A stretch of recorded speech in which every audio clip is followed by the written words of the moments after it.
하루도 끊이지 않는 중독자에 대한 걱정과 함께 그들을 감시하고 관리하고 컨트롤하느라고 자신들을 돌볼 수 있는 시간과 에너지가 남아있지 않게 됩니다. 이러한 현상은 가족의 일상생활에 중독자를 중심으로 끌려가고 있는 가운데 어쩔 수 없이 일어날 수밖에 없는 것이었음을 시간이 한참 흐른 다음에야 깨닫게 되면서 점차 실망과 분노와 원한이 쌓이기 시작합니다. 그러나 가족이 중독자로부터 받은 스트레스와 모멸감으로 인해 자존감이 점점 낮아지고 있다는 것은 세월이 한참 흘러도 아직 깨닫지를 못하고 있는 것입니다. 그래서 결국 자신의 존재 가치는 문제 속에 있는 중독자를 돌보는 가운데 그로부터 인정을 받고 좋은 소리 한마디라도 듣고 가능하다면 그가 변화되어 새 사람이 되는 것을 보는 것이라는 그 소망 가운데 움직이게 됩니다. 그런데 좋은 소리는 고사하고 상처와 실망만이 나의 몫이 될 때 종종 아무도 보지 않는 곳에서 혼자 눈물도 흘립니다. 많은 경우에 경제적인 시달림도 함께 경험하게 마련입니다. 이제는 중독자가 원수같이 느껴질 때가 많지만 그래도 언젠가는 좋아질 것이라는 막연한 기대감과 또 버리고 떠날 수 없는 그 무엇으로 인해 가족들은 보이지 않는 덫에 걸려 있는 것입니다. 이런 상태에서 정신적, 육체적, 영적인 문제가 생겨나지 않는다면 기적이죠. 크리스찬은 자유롭고 당당하고 행복하고 또 기도하면 응답되어야 된다고 믿고 있는 가족은 자신이 뭔가 잘못된 크리스찬이라고 생각하기 시작합니다. 이것이 바로 중독자의 가족들이 겪고 있는 코디펜던스라고 부르는 문제인 것입니다. 그래서 가족의 회복이란 이 코디펜던스로부터의 회복이라고 말할 수 있습니다. 즉 자기 자신을 다시 찾고 더 나아가서는 나를 위해주고 발전시켜 나가는 것입니다. 이것은 중독자가 아직 회복되고 있지 않은 상태에서도 가능한 것입니다. 또 중독자가 끊었다고 해서 가족이 저절로 회복되는 것도 아닙니다. 실제로 중독자가 끊기만 하면 모든 문제가 사라졌습니까? 부부간의 갈등이 해결되었는가요? 멍든 가슴이 이제는 기쁨으로 충만한가요? 가족이 현실을 바로 볼 수 있는 정직이 있다면 또 디나일에서 나올 수 있다면 아직도 해결해야 될 문제들이 많이 남아있다는 것을 깨닫게 됩니다. 물론 그전보다 걱정거리가 줄어든 것은 사실이지만 얼마 지나게 되면 중독자가 끊었다는 것조차 당연한 일이 되어버려서 더 이상 새로운 사건이 아닌 것입니다. 그래서 가족은 내면에서 계속 되풀이되어 플레이되고 있는 옛날 녹음기에서 나오는 소리에 다시금 끌려 들어가게 되는 것입니다. 그것이 가족의 진정한 행복과 기쁨을 가로막고 있는 것이고 그 오ld 테이프를 파악하고 제거하고 삶의 질을 개선해 나가는 것이 가족이 담당해야 할 회복입니다. 중독자를 블레임하고 원망하는 것만으로는 회복이 이루어지지 않는 것입니다. 또 중독자가 얼마 동안 끊었다고 해서 이 현상이 없어져 주는 것도 아닙니다. 회복은 가족 자신을 가두어 놓고 있는 보이지 않는 감옥을 깨고 나와서 더 큰 세상, 더 밝은 세상, 아름다운 세상을 볼 수 있게 되는 것이며 참 인생의 의미를 깨닫고 누리게 되는 것을 말합니다. 그러면 나의 감옥은 무엇인가? 중독자와 살아오면서 생겨난 인생의 쓴 경험과 상처가 나를 가두어 두고 있는 것입니다. 그 속에서 나름대로 생겨난 나의 결론과 주장이, 사고방식이, 고정관념이 나를 힘들게 살아가도록 만드는 것입니다. 그래서 나에게 지속적으로 네거티브한 메시지를 들려주고 있는 그 오ld 테이프를 제거하는 작업을 해야 하는 것입니다. 이제 이 코디펜던스의 정의를 알아보도록 하겠습니다. 이 코디펜던스라는 개념의 시작은 알코올 중독자들의 가족을 관찰하면서 시작되었습니다. 그들이 중독자에게 온 정신이 빼앗겨 있음으로 인해 생겨난 잘못된 행동들을 보게 되면서 심각한 문제가 있음을 알게 되었습니다. 그 내용은 지난번에 말씀드린 denial, 이네블링과 같은 것이 포함되어 있습니다. 그러나 요즘 이 코디펜던시의 의미는 좀 더 넓은 개념을 포함하고 있습니다. 간단히 말씀드리면 코디펜던시란 자신의 필요에 대해서는 소홀히 하면서 다른 사람의 행동과 그들의 필요를 채우는 일에 마음이 집착되어 있을 수밖에 없는 환경 가운데서 생겨나게 됩니다. 즉 역기능적인 가정의 인간관계부터 시작한 여러 가지 증상을 말하는 것입니다. 역기능 가정에 관해서는 다음 강의에서 따로 말씀드리기로 하고요. 오늘은 코디펜던시에 대해서 좀 더 알아보도록 하겠습니다. 이 코디펜던시는 자세히 살펴보게 되면 거의 중독과 같은 수준으로 취급해야 할 만큼 심각한 것입니다. 우리 중독자는 중독에 무력하다고 하죠. 그런데 코디펜던시는 다른 사람과 사건에 사로잡혀 있는 것입니다. 그래서 이 코디펜던시도 중독과 마찬가지로 독특한 증상을 가지고 있는 진행성인 병이라고 볼 수 있고 치료 또한 가능한 것입니다. 요즘 어떻게 되는지 모르지만 몇 년 전까지만 해도 정신과 협회에서는 이 코디펜던시를 정신질환 진단명에 포함시키지 않고 있었습니다. 그러나 인생에 엄청난 데미지를 주고 있는 이 심각한 문제인 것은 틀림없습니다.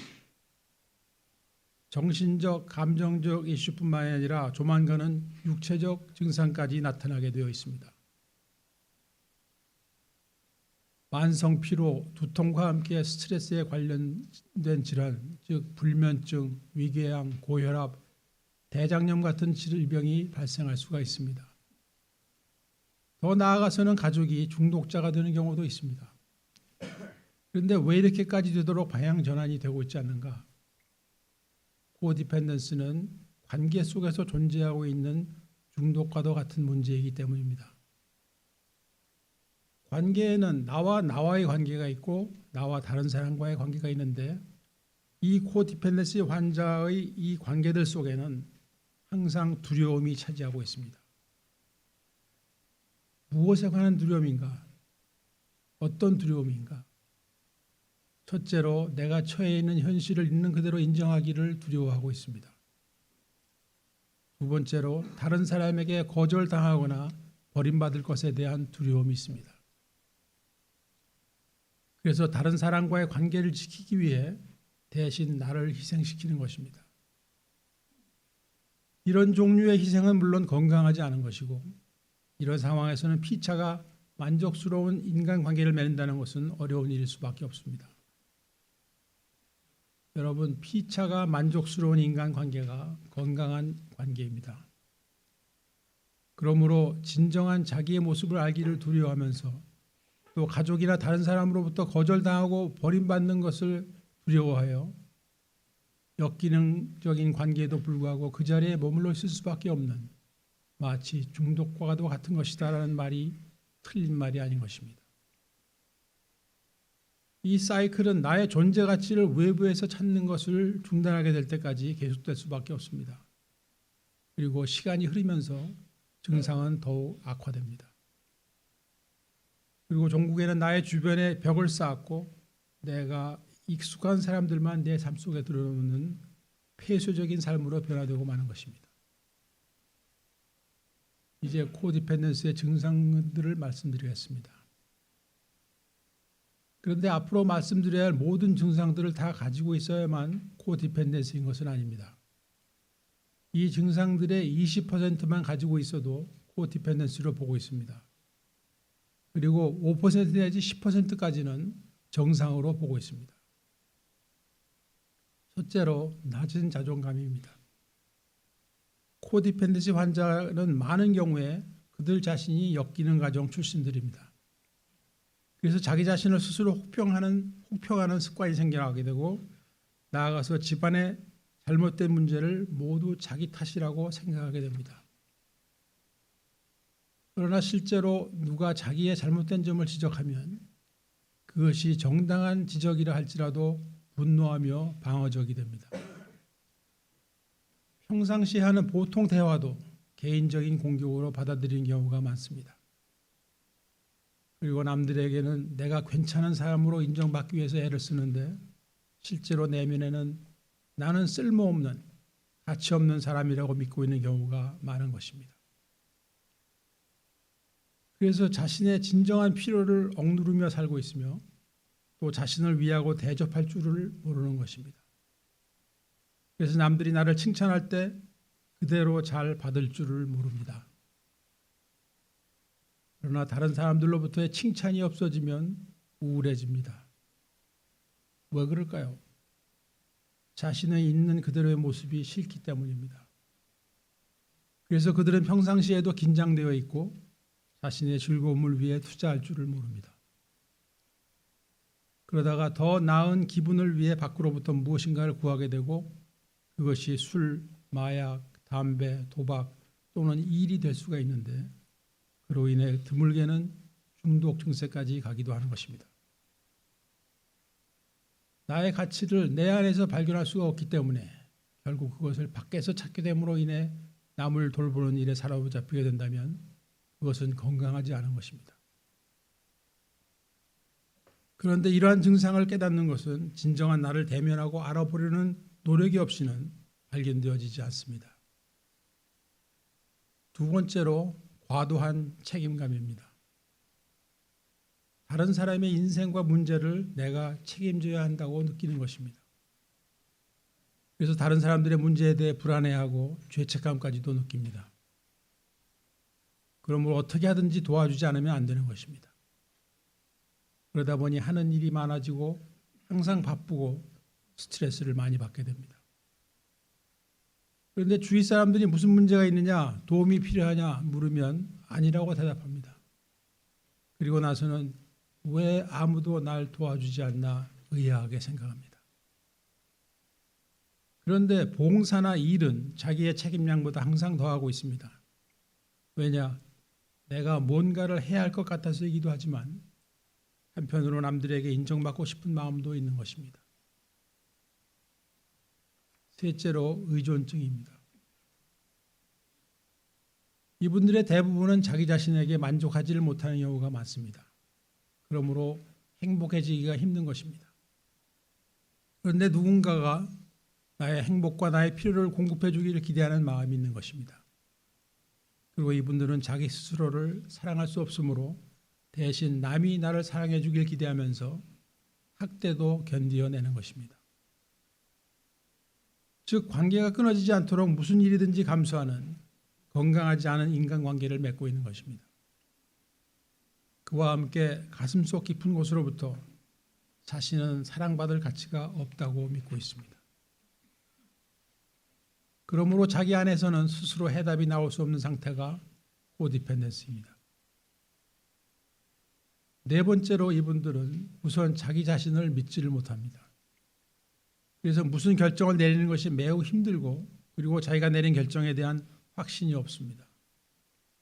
또 다른 사람을 신뢰하는 것, 심지어는 하나님을 신뢰하는데도 어려움을 겪게 됩니다. 또 누군가가 가까워지는 것이 힘들어집니다. 주변 사람들과 즐거운 시간을 갖는 것, 자연스럽게 행동하는 것이 어렵게 느껴집니다.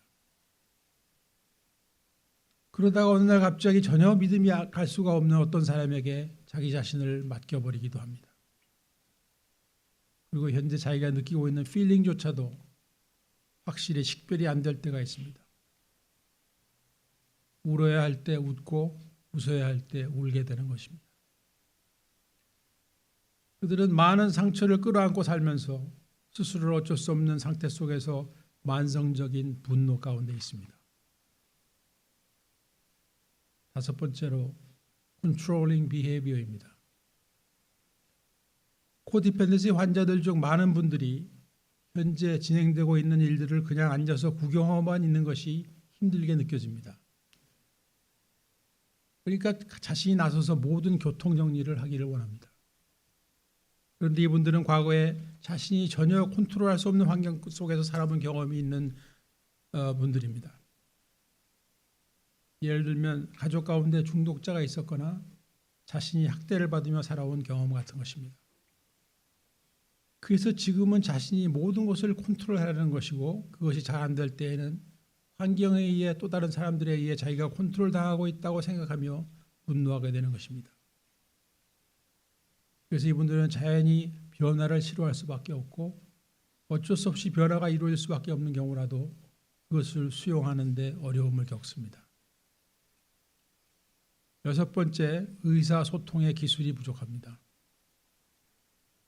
의사소통은 건강한 관계를 유지하는 데 매우 중요한 요소입니다. 그런데 중독자들도 대부분이 이 기술이 부족합니다. 우리는 토의라는 것을 할 줄을 모르는 것 같아요. 그런데 코디펜던시 환자는 자신의 의견은 어차피 중요하지 않다고 생각하기 때문에 자신의 생각과 감정을 확실하게 그리고 합당한 방법으로 표현하는 데 어려움을 겪습니다. 머릿속에 있는 생각을 정확히 말하지 못하고 또 요점을 말하는 것이 힘들게 느껴지는 경우가 많습니다. 그래서 자연히 간접적인 방법을 자주 사용합니다. 예를 들면 한숨이라든가 찌푸린 얼굴이라든지 눈물로 의사표시를 대신합니다. 그리고 모든 것이 내 탓이다라고 하다가 금방 내가 무엇을 잘못했느냐고 말합니다.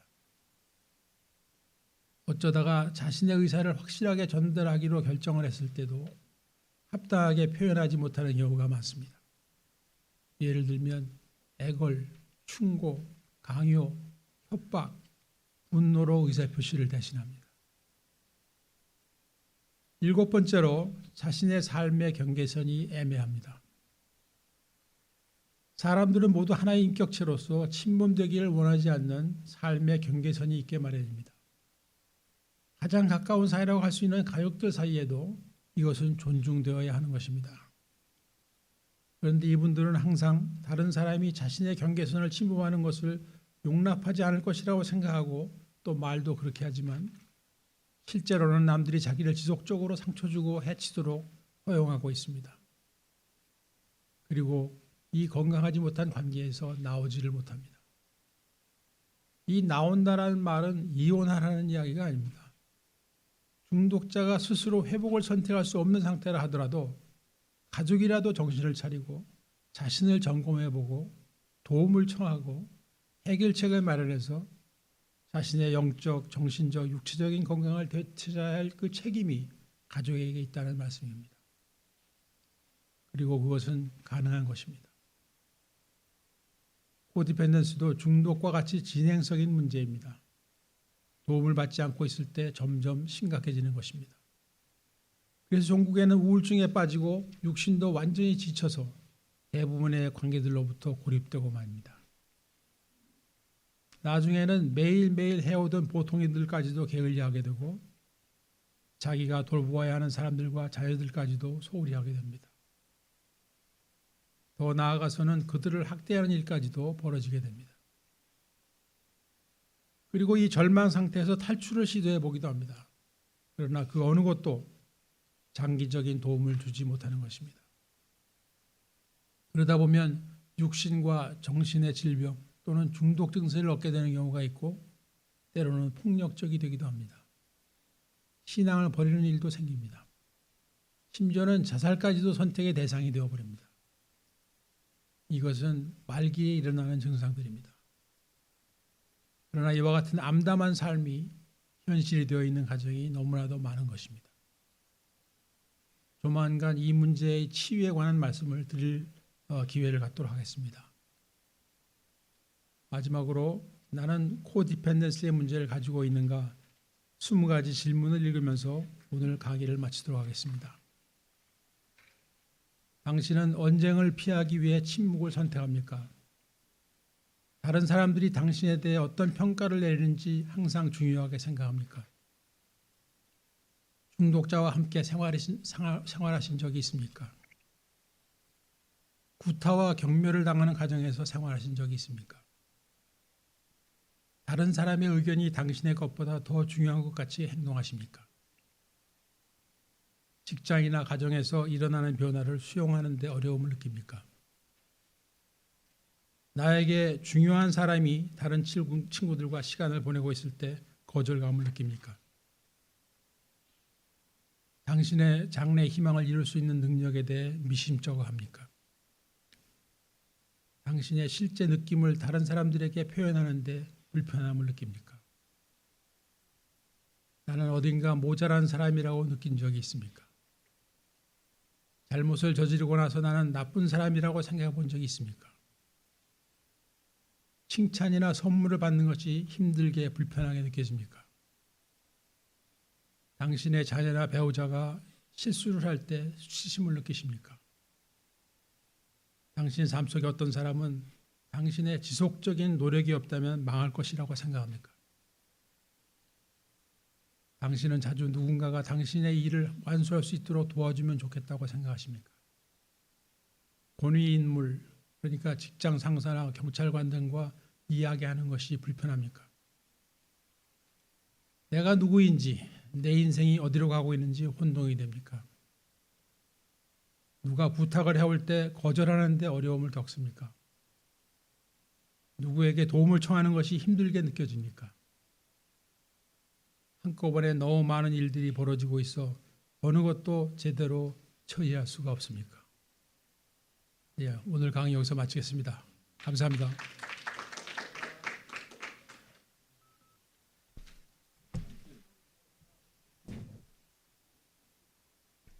예, 오늘 강의 여기서 사실 이러한 환경 속에서 가족들이 가장 힘든데 왜 이네이블링을 계속하고 있을까요?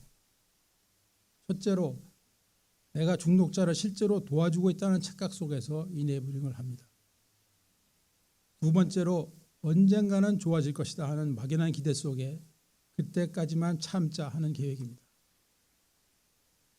세 번째는 두려움 때문에 어쩔 수 없이 계속하고 있는 경우입니다.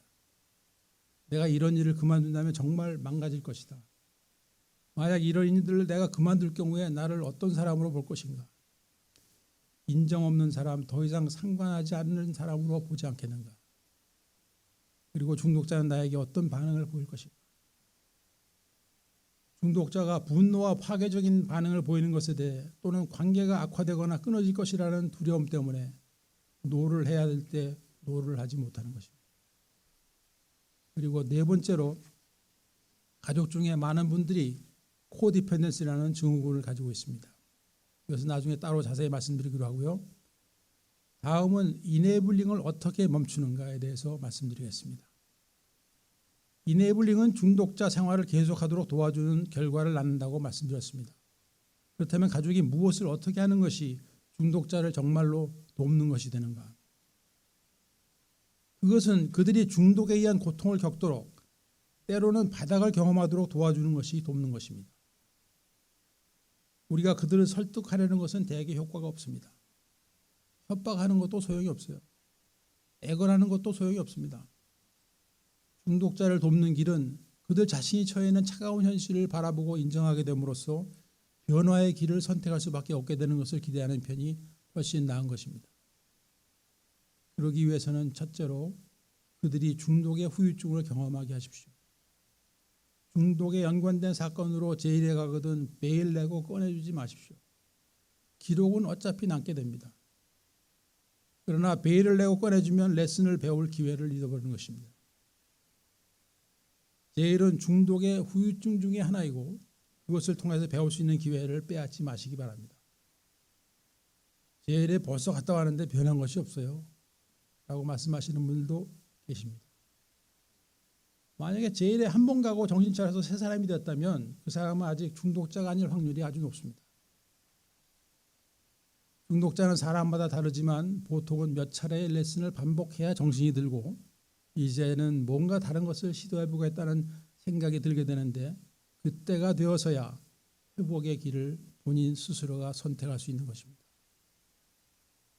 그러니까 회복은 자기 자신이 스스로 원하게 될 때 시작이 됩니다. 그러나 강제적인 선택도 선택인 것입니다. 판사가 제일에 보내는 대신 AA 미팅을 가라고 명령하지 않습니까? 왜냐하면 AA 미팅을 통해서 회복이 자발적인 선택으로 변할 수 있기 때문입니다. 둘째로 가족 또는 친구들은 내가 중독자를 위해서 하고 있는 행동이 헬핑인지 이네블링인지를 이해하고 있어야 합니다. 헬핑은 회복을 위해 도움을 받으라고 격려하는 것입니다. 그리고 회복에 관한 자료들을 제공해 주는 것입니다.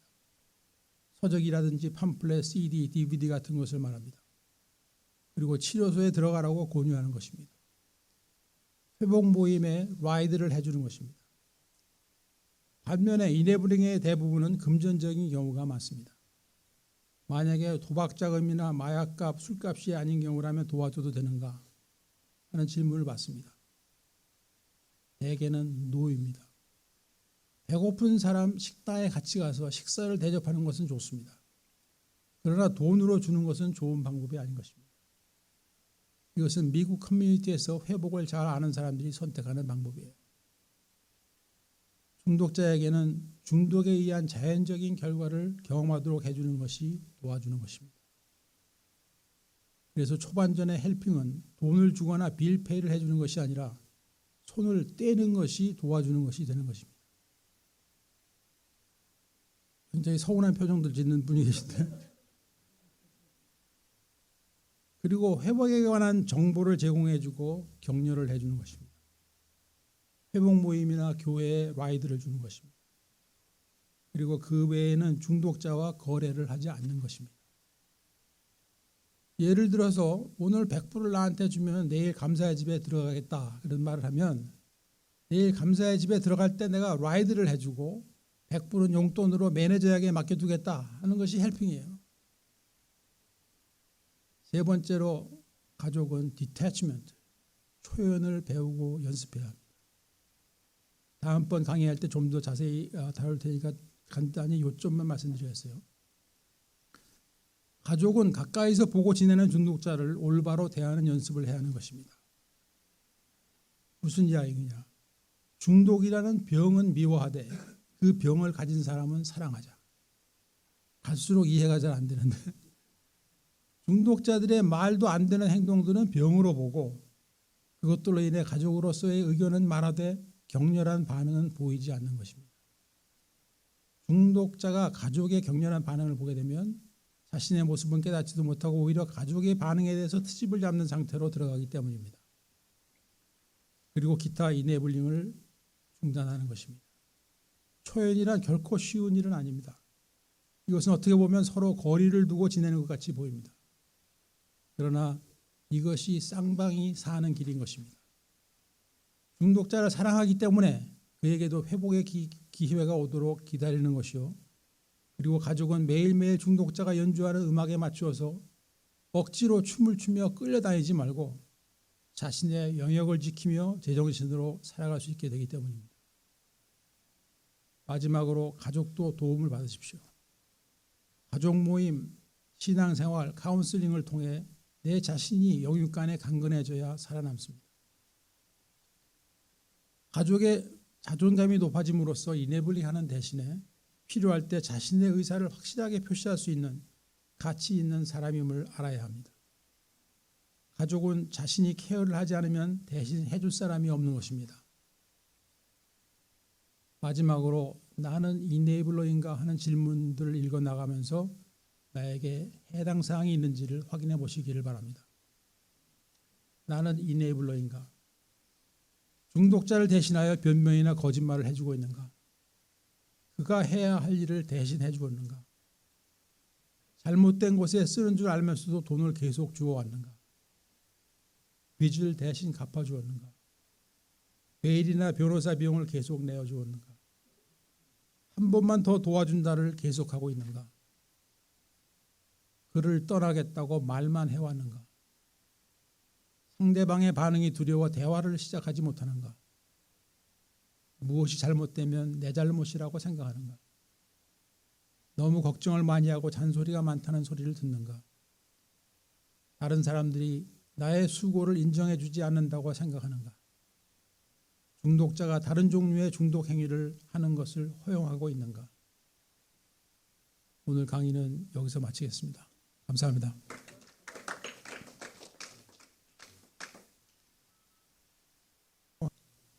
이번